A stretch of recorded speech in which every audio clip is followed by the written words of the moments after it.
an employee, I was just doing my job when I Following orders. when I killed those million people. I was just following orders. Well, the judge didn't buy it at that trial, and they're not going to buy it at this one because we're going to show them that our state and our country and our county and our orange zone are founded on the Constitution, right? So that's where we're going. Before I forget, I want to show you these. These are available if anybody wants lawn signs or just a few, some are about vaccines, unavoidably unsafe. Some are about if it's forced, are we free? And it gives our website, freenys.com. Vaccines are made with aborted fetal cells. So these are cheap. These are Gay's the person you'll see about this. These are Yes. free for $10. And we also have, if you do come out and protest, you can do it. So she's got these as well out there for $3. So I just want you to know. We have a ton. Everybody's going to get a packet tonight before you go, maybe several. We have a printer who stepped up and he's doing them basically at cost or less. I'm not sure. Does he want to donate? Yes. Joe, right up in the corner. Thank you, Joe. Yeah, Joe.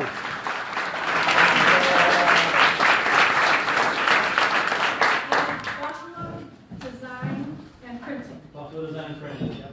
Down in Elm. Yes. T-shirts. Awesome. You do t-shirts too? Is that what somebody said? No t-shirts. There are some business cards here. If you want to support some local businesses, Studio Skincare, Camper and Collision, Metro Roberts Realtor, your special agent will work for you, and All Star Fitness and Exercise Therapy. And he's open and he's working, and he had to leave early. Pray for Corey and his wife. They're just having a baby, but it's very premature, and but she's having a problem. So we'll be praying for them this week.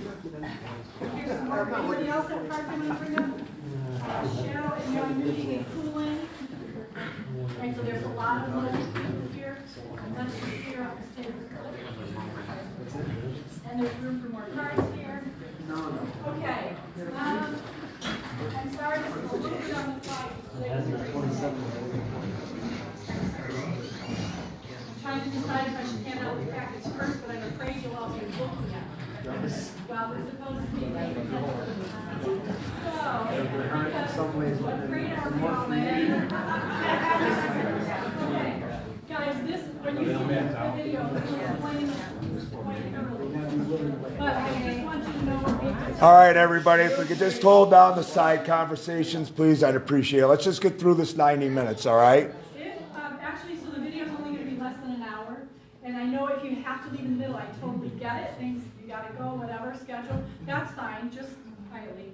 And yeah, if you're talking to people next to you, can't hear. So we hashed after our last meeting, we were like, okay, we got to do something bigger, better, stronger for these people. So Eric and I were on the phone for hours and hours this week. And this is what we decided we're going for. This is a criminal trespass warning. This can be filed on anyone, civilian, state employee, anybody, and any citizen can file this. If you feel like your life is being impacted, you can file this against a person who is harming you. And we'll go over it a little bit after we watch the movie. But what this is going to do is it puts them on notice, and it lets them know that we're holding them personally liable for the damages that are caused by any actions they take. So if the sheriff comes to the business and tries to tell you that you have to shut down, we're going to hold you, sheriff. What's your name? Okay, and what's your supervisor's name? Okay, and what's the address that we can contact you at? And we'll write that in there. And then we'll sign it, and we'll put our name there, and we'll hand it to them. There you go. You've been served. I need a response from you in 10 days if you're going to cooperate with me or not, because if you don't, I have another step. Because I'm next going to be filing with the federal judge of the Western Division. Yeah, the U.S. Attorney for the Western District of New York. U.S.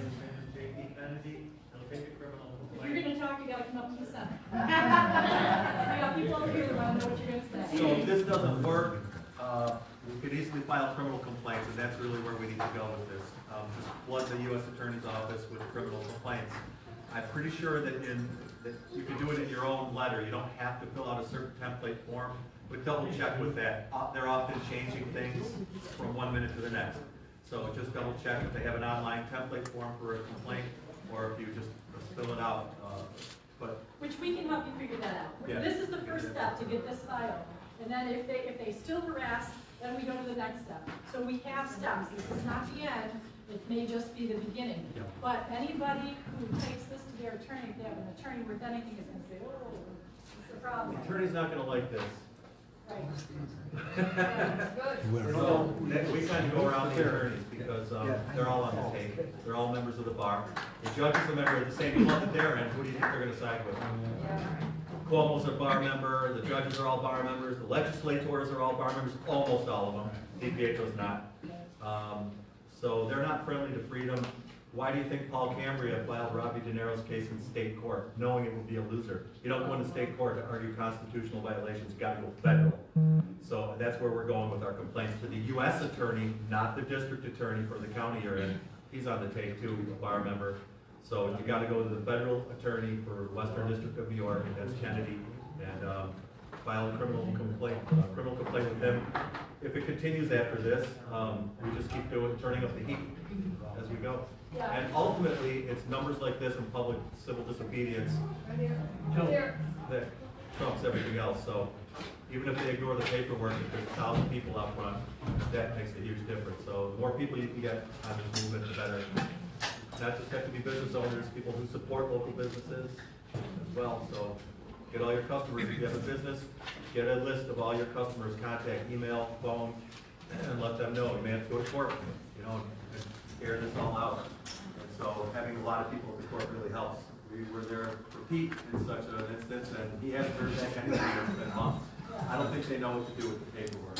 Because we can do things in this that the attorneys will not do. Here's one thing we wanted to talk about. So some people are like a little afraid. You know, well, if I do this, if I file this complaint, is it going to come back on me? Will there be retribution? Everything has risk. Y'all got to find your courage and realize that the enemy's going to come back and try to do things, and we're going to counteract, and it's just an ongoing battle. So the answer to, will you get in trouble? Well, sure. But would it be better to do that or have your business collapse? You can't get in trouble. You're not going to get in trouble for filing. No, this has no You're going to put downside. them on notice. But will it ramp up the heat from the other side? We don't know. They could shut them down. It could ramp it up. I have a feeling they're going to be back on their heels after this because they're not going to know how to respond, and I think they're going to. If enough people did this, I think you'd see COVID go away so fast it'd make your head spin. Yeah. Very good. Thank you. By the way, Eric does not have COVID. He has an allergy that's coming out of his eyes. Just want to clarify that. So in a second, as soon as my projector comes on, I'm going to be turning off the lights, and we're going to watch this movie. If any, I think you'll all be able to hear. I have to adjust the volume. And when we get done, we will talk about how mind-blowing it all is.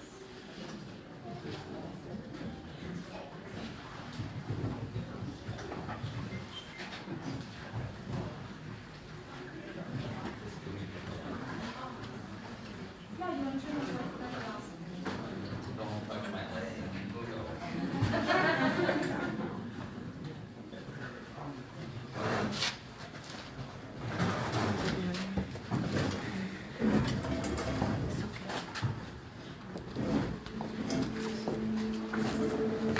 Imagine and you looked out into the morning. You saw it shrouded in darkness, the mighty with all their power, the merchants with all their control, and you felt fear every morning of your life. But imagine you woke up one day, one fine sunlit morning, completely free of fear. You looked behind the curtain of the world system and saw how they created money backed by fear, and how the so-called mighty ones were actually bound by fear, which used them to enslave our world. On that morning, in the light, you saw clearly the illusion. You took your stand in commerce, and its merchant officers backed down. You went into courts of law, and judges ran. And when you wielded the sword of truth, the most senior civil servant in your country abandoned his post. You awoke in the light. You found the keys, and something changed. Where you were once imprisoned, now it was an open door. So you began to travel the land telling others.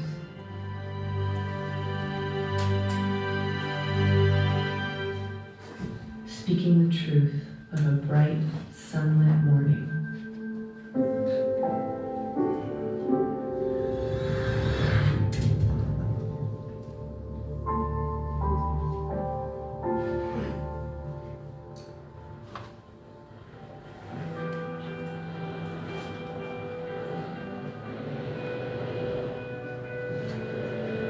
I'm Josh Del Sol. Like many of you, I want to be part of a greater solution for our planet. And since 2013, when we released the documentary Take Back Your Power, the number one thing many people continue to say to me is, okay, so we get how the government and utilities insist on deploying this invasive and dangerous technology on our homes without our consent. But what can we effectively do about these? So I forgot to mention, the video was created around a specific product, and that is the smart meters. So you'll hear him talking about the smart meters and how this applies. But it's the exact same process that they used, that we'll be using against the COVID mandates, right? That's our product, is the shutting the COVID mandates down. They used it against shutting down the installation of smart meters on their homes. So whenever you hear him say that, just know that he's actually saying COVID mandates.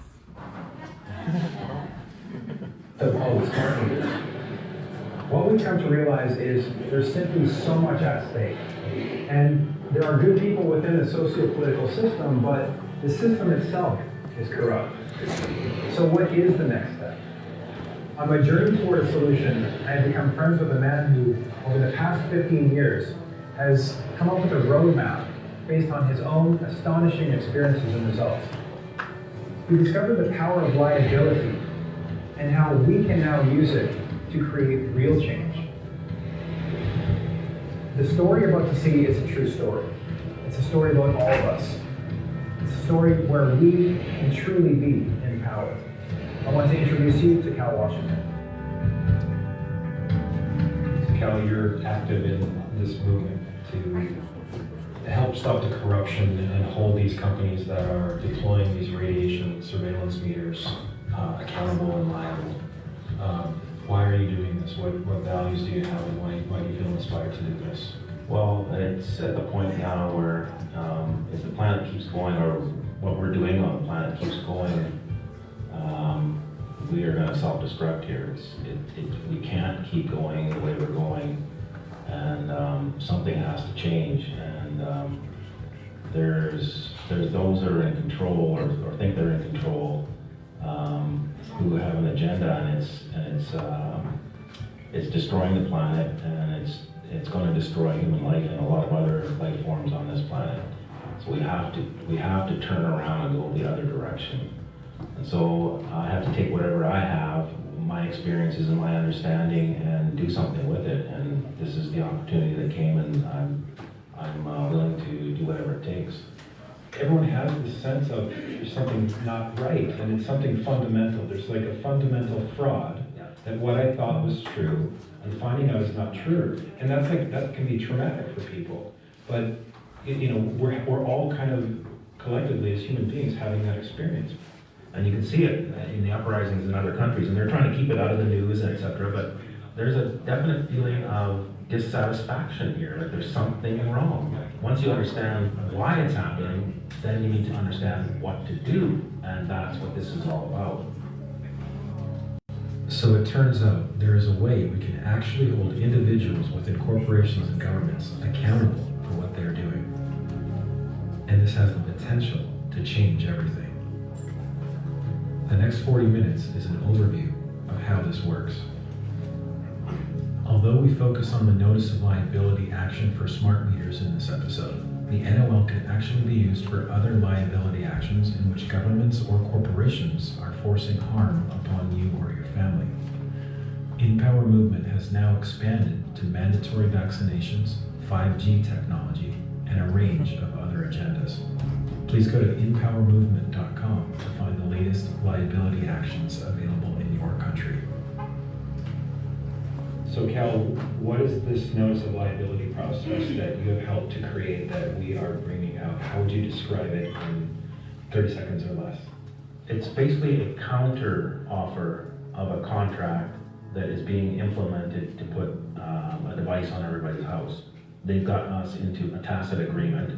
This clarifies it and expresses the counter offer in such a way that those that don't want the meter can say, I don't want a meter. And if you do put a meter on the house, it's going to cost you X amount of dollars per day, per month, per week, whatever, however you want to do it, in order for you to carry out this contract.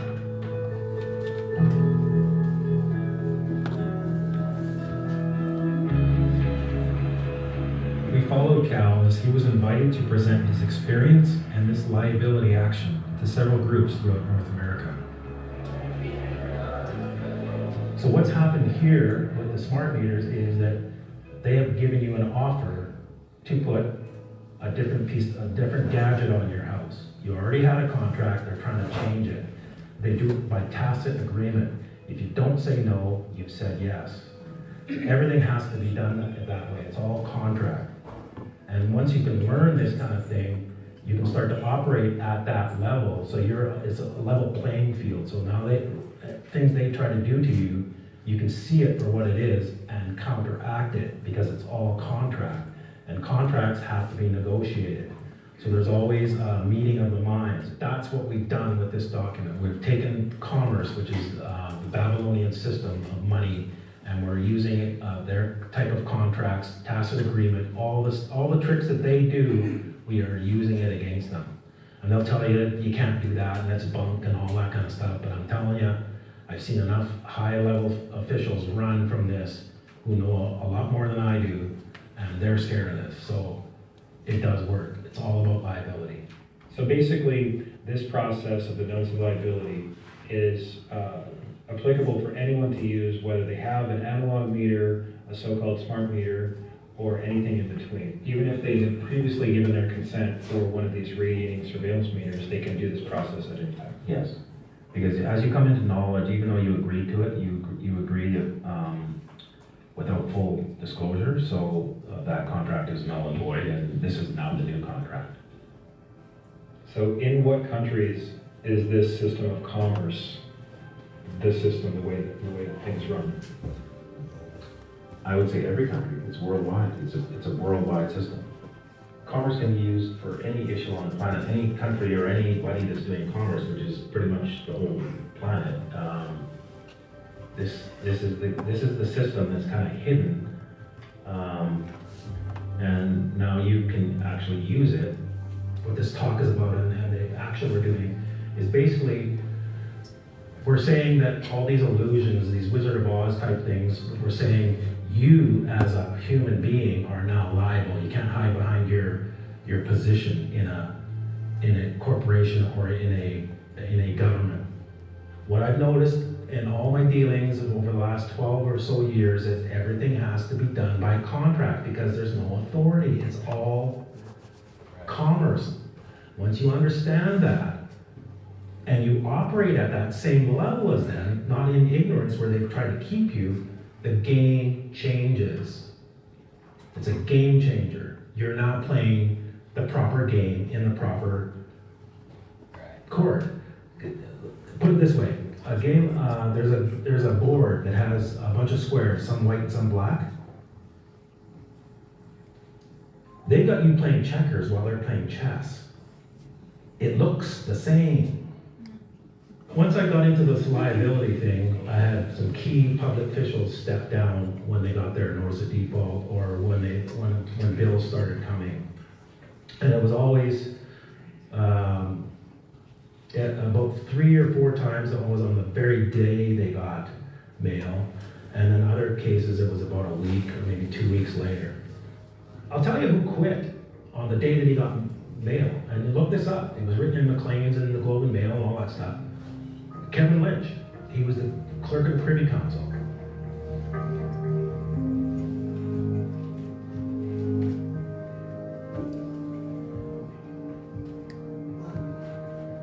That man knows more about banking and instruments like I showed you in the Bills of Exchange Act, all that stuff than I do. He ran. There was no court. There was no lawyer. He just went, this guy knows this, I'm liable, I'm out of here. And you can read it. He had a press conference in the morning and didn't announce any kind of retirement or anything like that. And by noon, no notice. Carol Taylor was another one. She was the finance minister here. Same thing. Day she got her default, left politics. And that's after I got a whole bunch of letters from the Attorney General saying you can't do this and this is all bunk and there's no basis of law for what you're doing.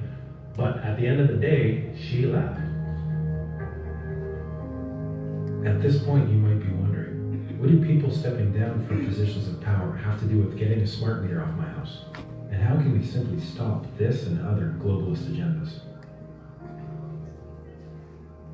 At the top of the pyramid, where the problem lies, they can't do everything. So they have coerced, mostly with money, in order to get the agenda to actually happen on the ground.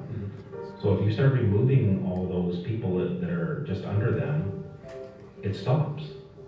Who's gonna actually do it if they're gonna be liable?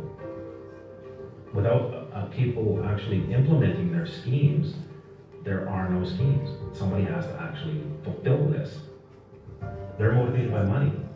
So if there's a document that is enforceable that is going to take more money away than they are getting, it's just, do the math. Why would I continue with this when it's going to cost me? I may be getting paid $10 million, but I'm going to have to pay $300 million over here. Well, I'm out of here.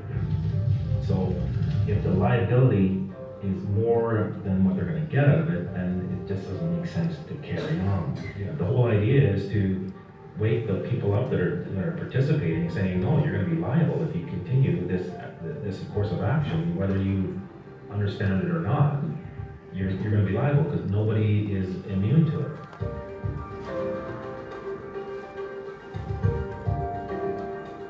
In a few minutes, we'll look at some initial seed group results and how the action works. For now, let's look at how the current corporate rule has actually been functioning so we can take back our power on multiple levels. So Cal, in the United States, how is it that we the people appear to no longer have our constitutionally recognized rights? Mostly because there's an assumption that you've given up the rights in order to receive benefits from the corporation. Social Security being the biggest one.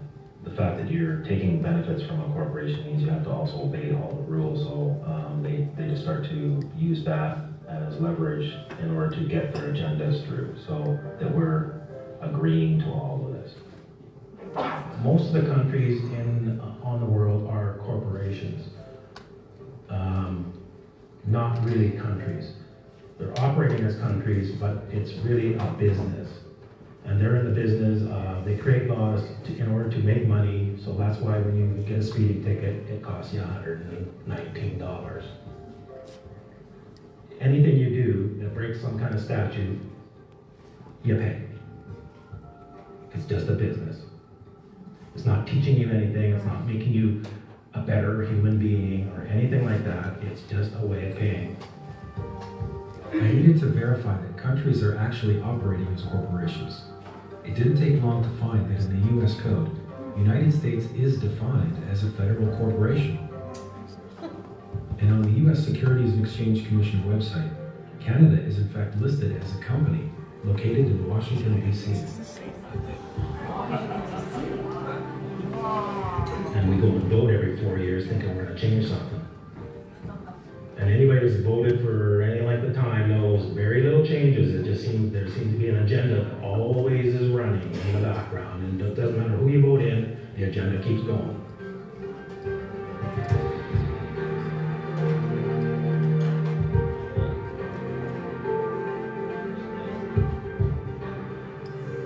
So I want to give you a diagram. This is the basic idea of how a jurisdiction works. This is you, and you work at Walmart, and you work in the automotive department. And there's a manager there, and he said, I'm gonna pay you X amount of dollars per hour, and you have to show up here and put hours in as I say. And you go, okay, I agree to that. Now, what if the automotive guy tells you, I want you to show up on Sunday night at 2 o'clock in the morning when the store is not open? You could go to the manager of the Walmart store and say, this guy's trying to make me come in when we're not open. That's against your policy. The automotive manager cannot make you do something that's outside the jurisdiction of the Walmart store. Now, the Walmart store is in Detroit. This is a corporation. So now Walmart, because it's in Detroit, has to obey the rules of Detroit. Now, outside of Detroit is Michigan. It's a corporation, and Detroit is subject to the laws of Michigan. Now, Michigan is inside what is called the USA. It's another corporation, and Michigan is part of that corporation. Now, outside of this is the real USA, the original republic. Unfortunately, they sound the same. So people think that they're here when they've agreed to be in here. Just like you agreed to go here. And there's people that are wondering why the Constitution doesn't work in courts. Because the courts are here. So when you bring the Constitution in, they're going, that has nothing to do with us. You think you're here, but you're actually here, and that's the biggest problem. What you have to understand is this is subject to this. You just got to approach it in the right way. They don't tell you this though. You're assuming you're here, and they will let you think that, but you're actually here. And you're there by agreement, just like Walmart. Now, there's another set of laws called the law merchant. This law merchant is a set of laws to govern what we call commercial law or admiralty law. Outside of this USA, and actually part of this Republic of USA, which is the original, this is where the Constitution is what's called the common law. So the United States was founded on the common law, as was Canada, and they are still both functioning, but you gotta know how to invoke them. So once I understood this and I learned a little bit about a law merchant, and then I knew that Canada was a corporation, and I knew that the courts were just another corporation inside that, I started treating them like that. This is just business. And you guys are subject to these outside things. So as long as I'm out here, I'm above you. And so I started trying stuff. I went into court, and we usually wait outside the courtroom because I don't like to do all the bowing to the judge. It's very ritualistic. So we waited till my name got called, and we walked through the door. Big door, because it got paged. They obviously called the case in the courtroom, and when they didn't show up, they paged outside. So we walked through the courtroom, and as I'm walking into the courtroom, the judge is running off the bench. Full flight. Cape blowing, out the door. And I went, what was that? And everybody else in the room was the same thing, like, what's going on? And so the sheriff goes, all rise.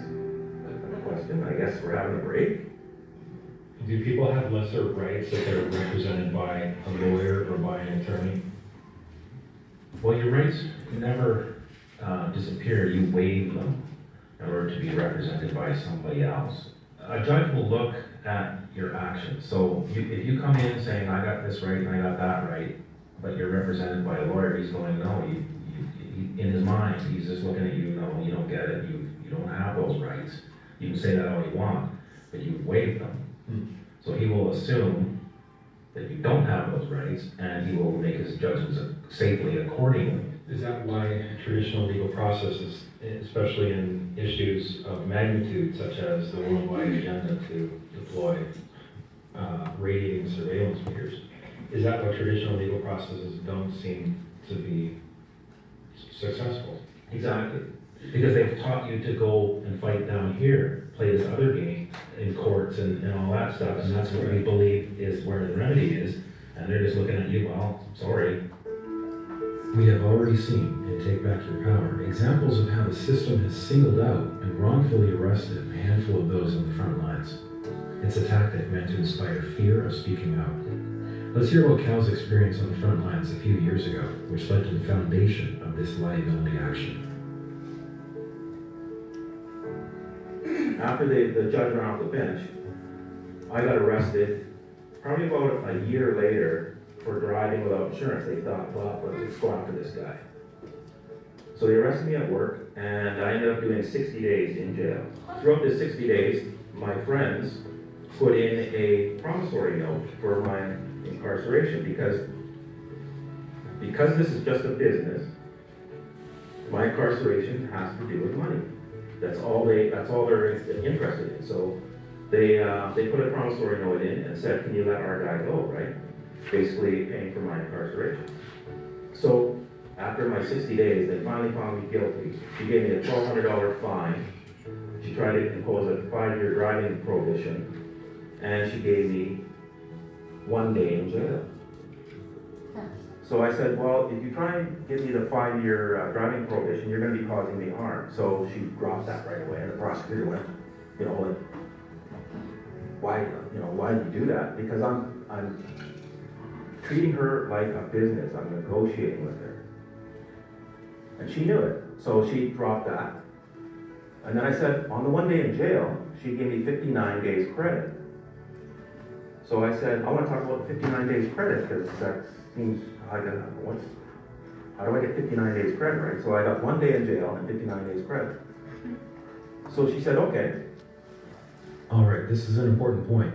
In offering the 59 days credit, right after Cal just did 60 days, the judge publicly admitted on the record that Cal was wrongfully imprisoned.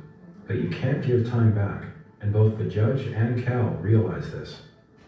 I said, the 59 days credit that you just offered me, in business, has to equal the amount of a promissory note that was put in by my friends.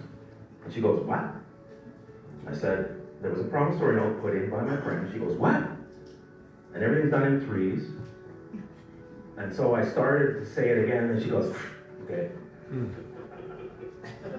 She says, where was it put? I said, I believe it was put at 222 Main Street, where I was in the court. And she goes, okay. And where in the courtroom? I said, with the clerk of the court. She says, okay.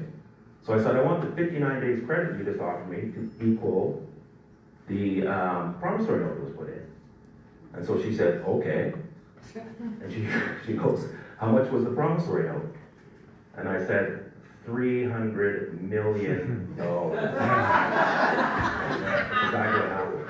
There was a lot of lawyers in the back behind me, and they all were shocked, and she just about swallowed her tongue and put the gavel down and left the room. So I made a deal with a corporation called the Court, with the banker that's sitting on the bench. Through all that, I ended up writing a document very similar to what you're going to see. And what ended up happening was a bunch of people in high-level politics left their job without notice. What I'm showing you is a very similar document to this that has ramifications that make people in very high places very uncomfortable. I also want to show you that this jurisdictional idea actually keeps going. So the document that I've written goes into these upper jurisdictions, which are what we would call spiritual jurisdictions.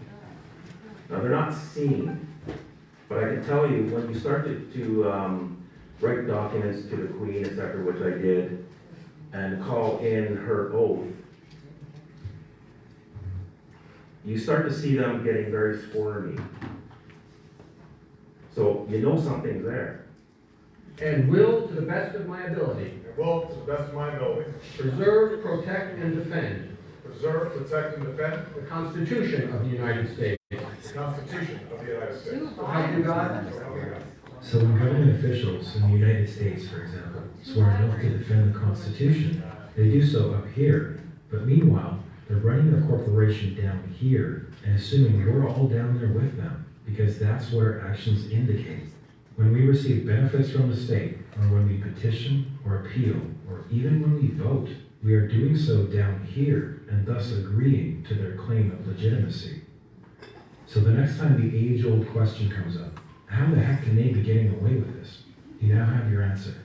It's by our unconscious agreement.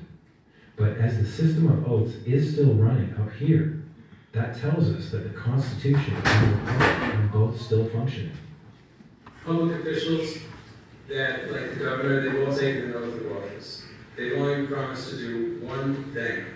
That's all they promise is they support, when they take an oath of office, they say, I promise to support the Constitution. All you have to do is accept their oath, and this is my strong opinion, because I'm just looking for a way to stop madness. They've taken an oath to support the Constitution. You accept their oath in writing, then they're obligated, there's a contract between the two of you. So if they don't honor your constitutional rights when you put them on notice, in my strong opinion, through my research, then they're not protected by their title. They're personally liable because they've stepped outside their role. So once we're aware of this, we can then operate from up here. We can call any government agent on their oath, and we can invoke their liability. By the way, this is the same setup in Canada and virtually every country. We'll learn more in episodes to come, but for now, let's investigate more into how all this is actually working on the ground.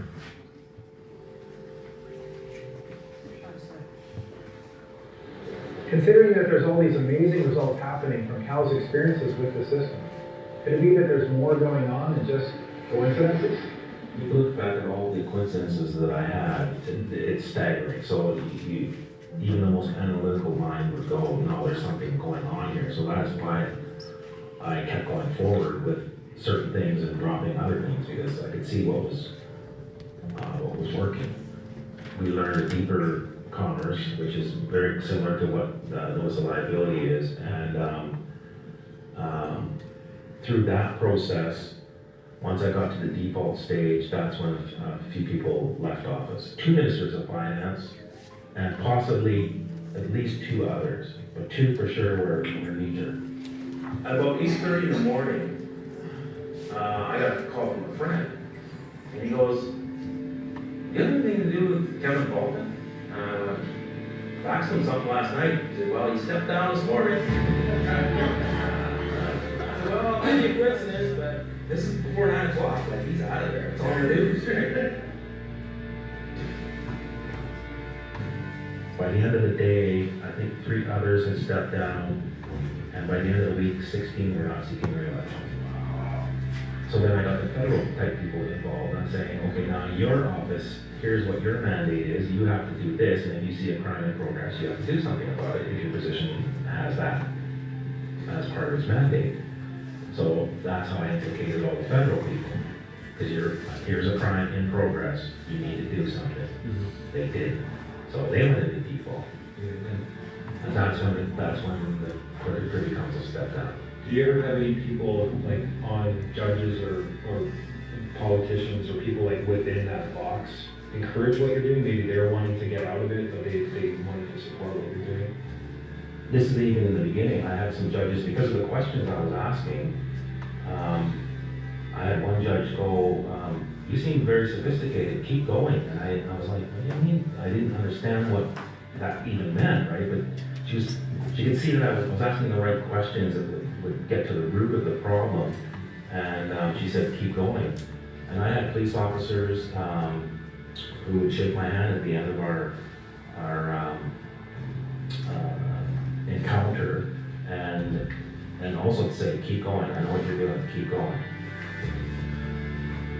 So, Smart Meter Agenda is a worldwide thing. It's operating above countries. It's happening worldwide. It's not just happening in Kelowna. It's not just happening in BC. It's not just happening in Canada. It's going all over the globe at one time. So that means it's coming from some place that's outside of the idea of a country. So you got to understand that. This is coming from a very high level.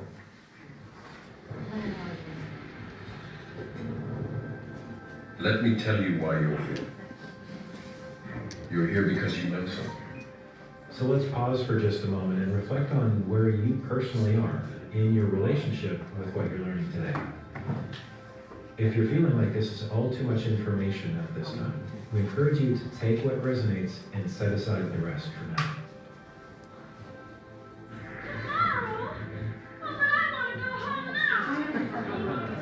And keeping in mind that you can engage in the solution coming from pretty much any perspective. Let's continue. Who are you? Oh, I am the great and powerful Wizard of Oz. You are? I don't believe you. 6 years ago, smart meters were pretty rare. Today, 60 million consumers have access to detailed information about how much energy we use, how we use it, when we use it. So we can use that information to change our habits. The most exciting thing for me is that we have an entire organization that's gotten behind data as an asset for the first time in our company's history. And we get a lot of data.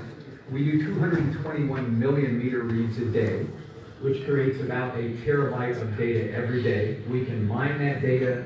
CenterPoint Energy actually works with a variety of government entities in terms of ensuring that we are well positioned. Use energy more efficiently.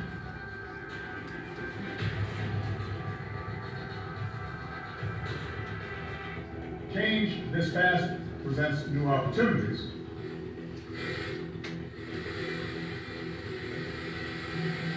In early 2015, a high-level utility commissioner admitted that the residential surveillance data gathered by smart meters will be worth a lot more than the electricity itself, which is a $2.2 trillion market. So how far would they go, the corporate elite masquerading as government, on a conquest for money and power? What you're about to see may truly shock you, but it is very important now that we all see the type of mentality and the policy think tanks of our so-called government. I frankly think that crisis initiation is really tough. And it's very hard for me to see how the United States president can get us to war with it. Which leads me to conclude that if, in fact, compromise is not coming, that the traditional way of America gets to war is what would be best for U.S. interests. So if, in fact, the Iranians aren't going to compromise, it would be best if somebody else started the war.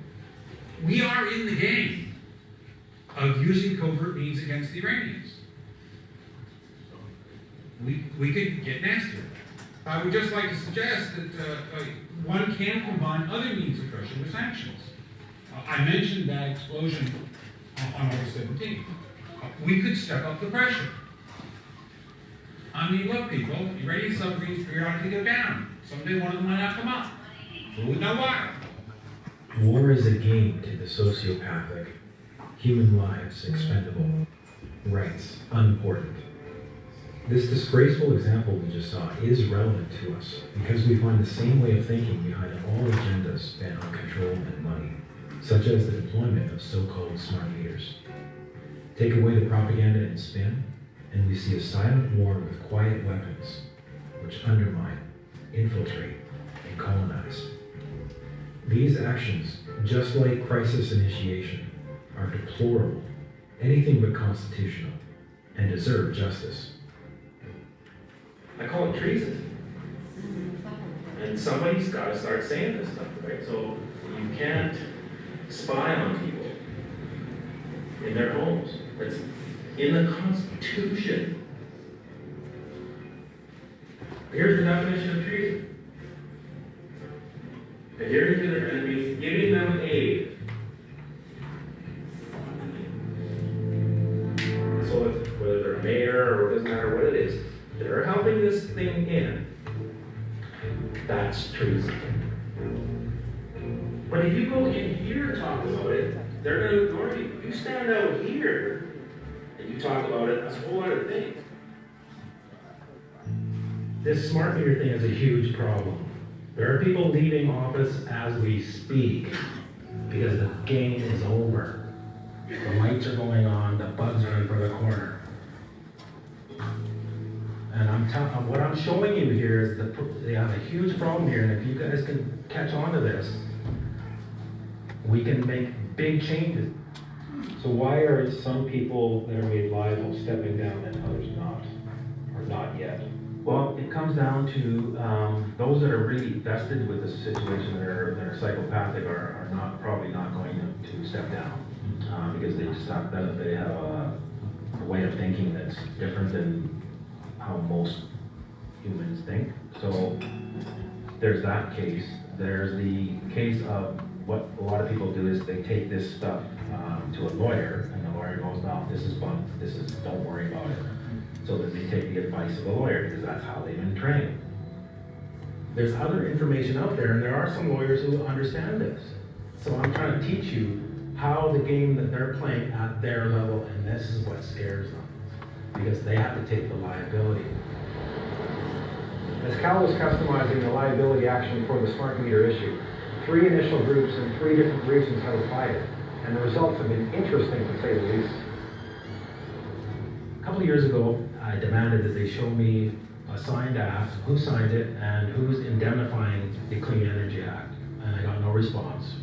So then, once I got to that stage, they were basically in default, but I didn't send them the default notice because I was waiting for you.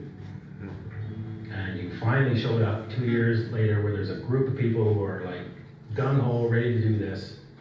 And you got to the second stage, and so I sent the notice in on Tuesday. And I sent it to all the people that you sent to. It was 25. Plus the 5 people that I already sent to. And I also sent to give notification in the US. So that just happened on Tuesday. So the mail would have probably been, some of it might have got there yesterday, and some would be hitting today and or tomorrow. And we'll see what happens with that. On January 30th, 2015, the CEO of Quarks Utilities, the installer of these meters in British Columbia, received more than 100 notices of liability from people in Kelowna. On February 4th, he received a separate notice of default from Cal. On February 4th, the CEO of Quarks Utilities resigned from office. It's worth noting that this action was also sent to the chair of the BC Utilities Commission, and in late 2015, he quietly resigned as well. Kelowna was one of the 3 initial groups that began to implement the liability action. Let's take a look at what's happened so far in the United States with groups in Seattle and Detroit.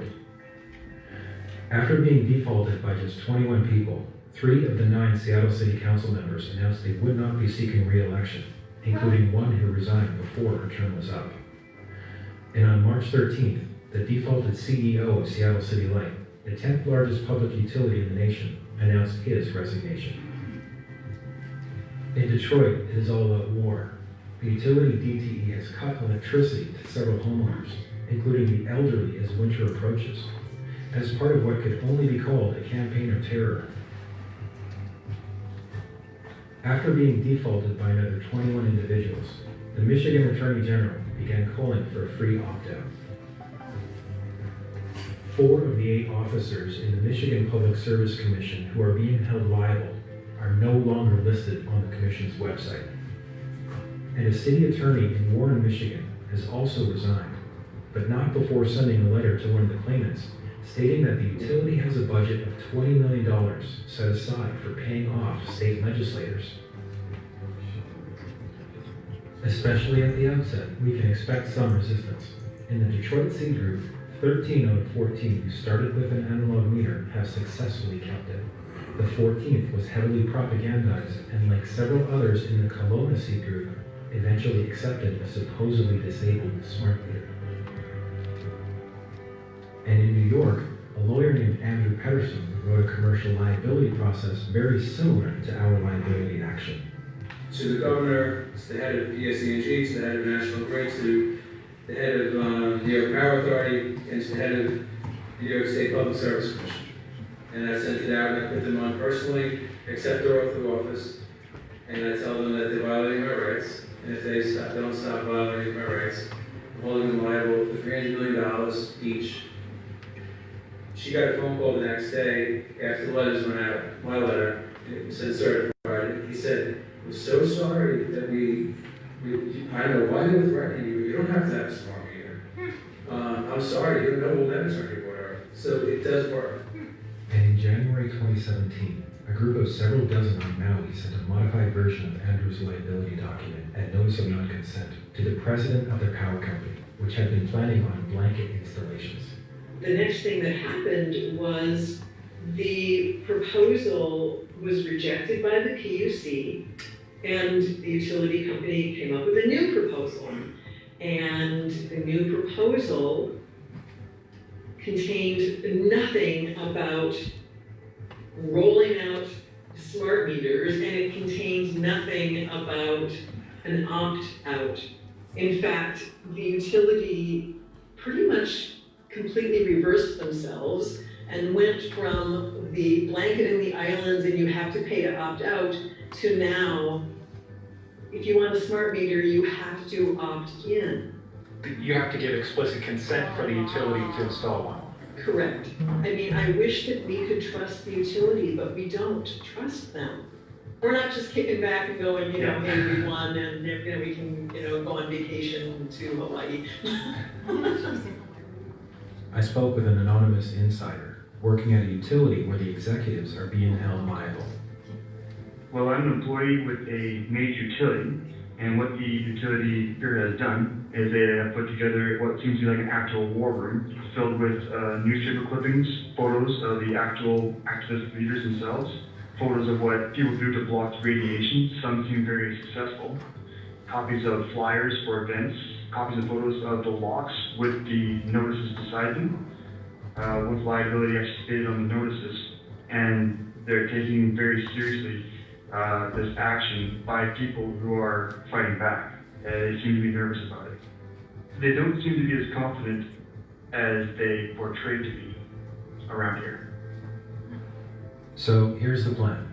Phase 1 was about seed groups with a limited number of participants. And while there is no way to say for certain what factors are involved in each resignation, liabilities are indeed resigning. With the launch of the InPower movement, we are now in phase 2, and with your participation, along with thousands of others, our goal is to stop this agenda completely. While the same liability action can and will be used in phase 3 for other major issues where harm is being done, the target at hand is to get these so-called smart meter devices off all of our homes and return to safe and sane technology. Let's learn more about the principles behind the liability action. We're going to talk a little about contracts and the smart meters.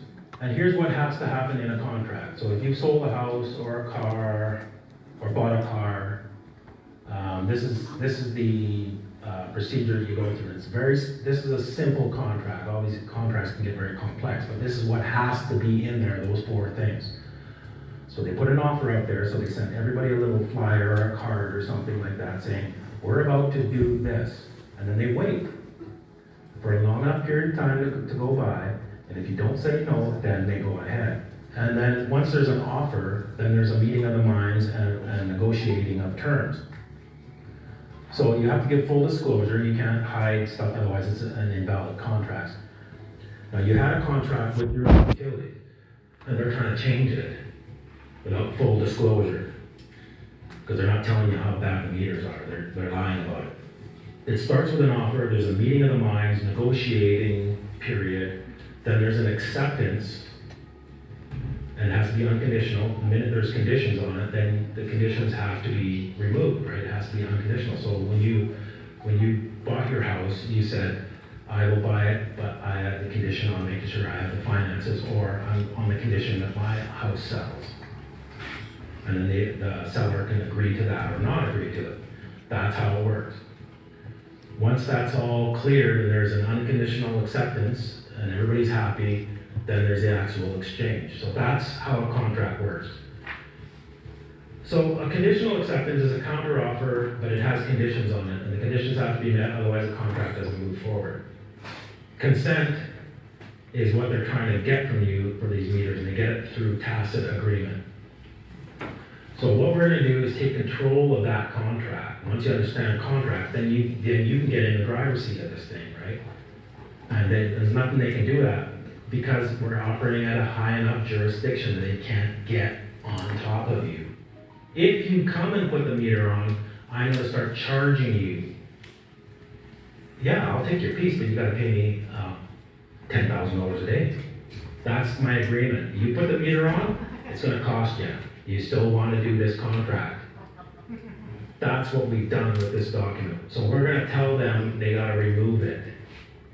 It's a 3-part process, because that's the system, so we have to use their system against them. We restrict the jurisdiction. They can't take this into a court. This is a private agreement, just like buying a house. This is a private contract between you and that person over there. And because they put the offer out, this is the negotiation, and these are our terms to their contract. Okay? And if you understand the power of that, because they put the offer out, they can't back out. They have basically exposed themselves to a contract. They were hoping we wouldn't understand this. So they've been cheating us because we haven't understood how it works. That's correct. But now with this notice of liability, we're giving that tool into the hands of the people. Yes. So we're conditionally accepting their contract offer to install this device that radiates and surveils us in our own homes. We're doing a conditional acceptance with our terms, including a specific fee schedule. If they can't prove that there isn't a harm, then it's going to cost them money. And so money is what makes them think that they're thinking money, right? So you have to talk to them in money terms, not in this is hurting me and they don't care. The notice of liability does give you the opportunity to do a lien. It has the ability to have a grand jury and get people for treason in the U.S. You can use debt collectors. All those things are available once there is a verified debt. So we need to consider what our motivations are inside, because if you're into it because you want to get some money, then you're into it for the wrong reasons, and you will get different results. And so if enough people do this, it will stop because nobody wants to take the liability. What are the steps necessary after sending the initial notice of liability? Well, then you have to send in a notice of fault that they haven't answered you, if they don't answer you. And if they do answer you, but it's not how they're supposed to answer you, then you send them a notice of fault saying that this is an insufficient answer. So then you give them another opportunity, which is grace, and that's, again, the biblical principle. So you give them another chance. At that point, then you put them into default, and then there is no more chances, and then the billing basically can start once they either put the meter on your house or done whatever is, contrary to the terms of the contract. Okay, so what do we need to do as awakening human beings who care about our planet, who care about our families and our children and our grandchildren? What do we need to do to make this potential reality real? Actually do it. That's all. Send in a notice of liability. If we, the people, actually do something, there's nothing that anybody can do to stop it. Like, it can't be stopped. If enough people on this planet wake up to what's really going on here and fix the problem at a fundamental level, the planet would run way better, and everybody would live in plenty, everybody would live in a better, harmonious way.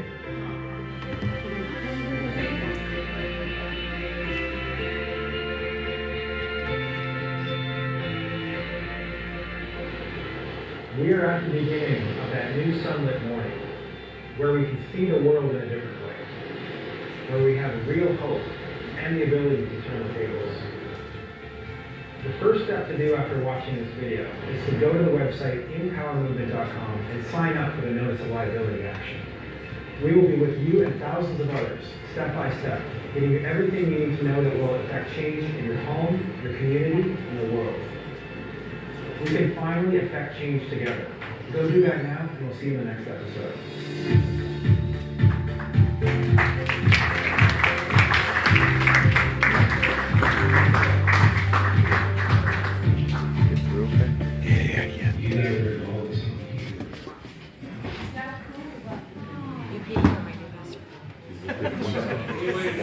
Okay, your lights are swimming on, so shade your eyes.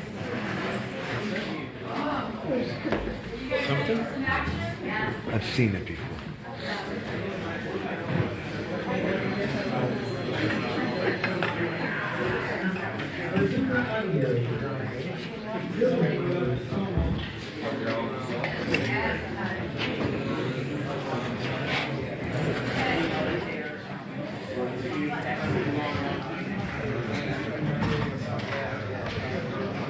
Does anybody feel inspired?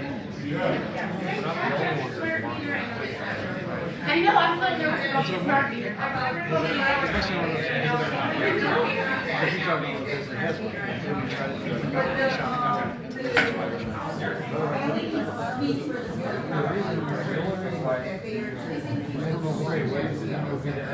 That is spyware on it. They're listening to everything you're saying, believe it. They're also taking their energy portable plans you in the mail all the time, and they're comparing you to your neighbors, kind of like a little bit shame. So should we not fill out those forms?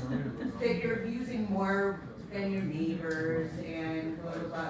Well, now the fuel company is gonna start rolling out, if you have a Nexium in your house, that connects to the internet and your phone and stuff, they're gonna start enticing you by, if you let us run your furnace for you because we know when you're home and when you're not home, we'll give you a 10% discount on your gas.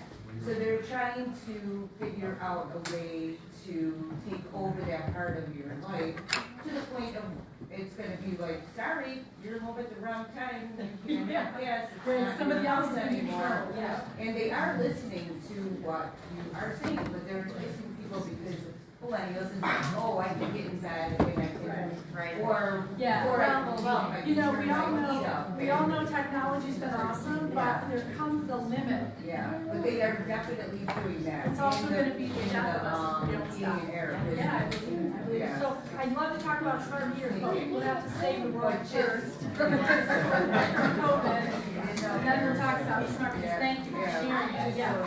It's good to be aware, I mean, you know, I know people that have 5 Alexas in their house, they have a bathroom room and. All right, so what we're gonna do, Eric and I Eric has helped me, I type it, he says the word, I just type it. So we're gonna pass these out, everybody's gonna get a packet. There's a criminal trespass warning on here, we'll go over with you how to fill it out, and we'll just breeze through the 37 pages of documentation that goes with it. You don't have to know it all. There'll be a test next time you come. You don't have to know it, you don't have, you'll see, I mean, most of it's just law, it's just stating the law, you know, and then some case stuff. But we're gonna start holding them accountable. There's some things we have to move on fast, so we'll pass out a packet today. We want to hit a few key people. We need to hit Burstein. We need to hit Cuomo. I don't know if we're going to hit it right away. Holy cow. We may have to do, there's other people that are more important than Cuomo, actually. Cuomo's the psychopath part. He is the psychopath part, yeah. So something, it came to me yesterday because I looked up the bill for the mandated COVID-19 vaccines. Did anybody look that up? Yeah. So the mandated COVID-19 vaccine is up. It's already moved to committee, so it's in the second stage. They could at any day vote this bill in, and they're doing it by Zoom. So there will be no gallery of impassioned speakers trying to talk to them and beg them not to do it. Not that that ever made a difference. Does it have a sister bill? What's this? Does it have a sister bill? Same You know as. what, I don't think it does. I forgot to look for that.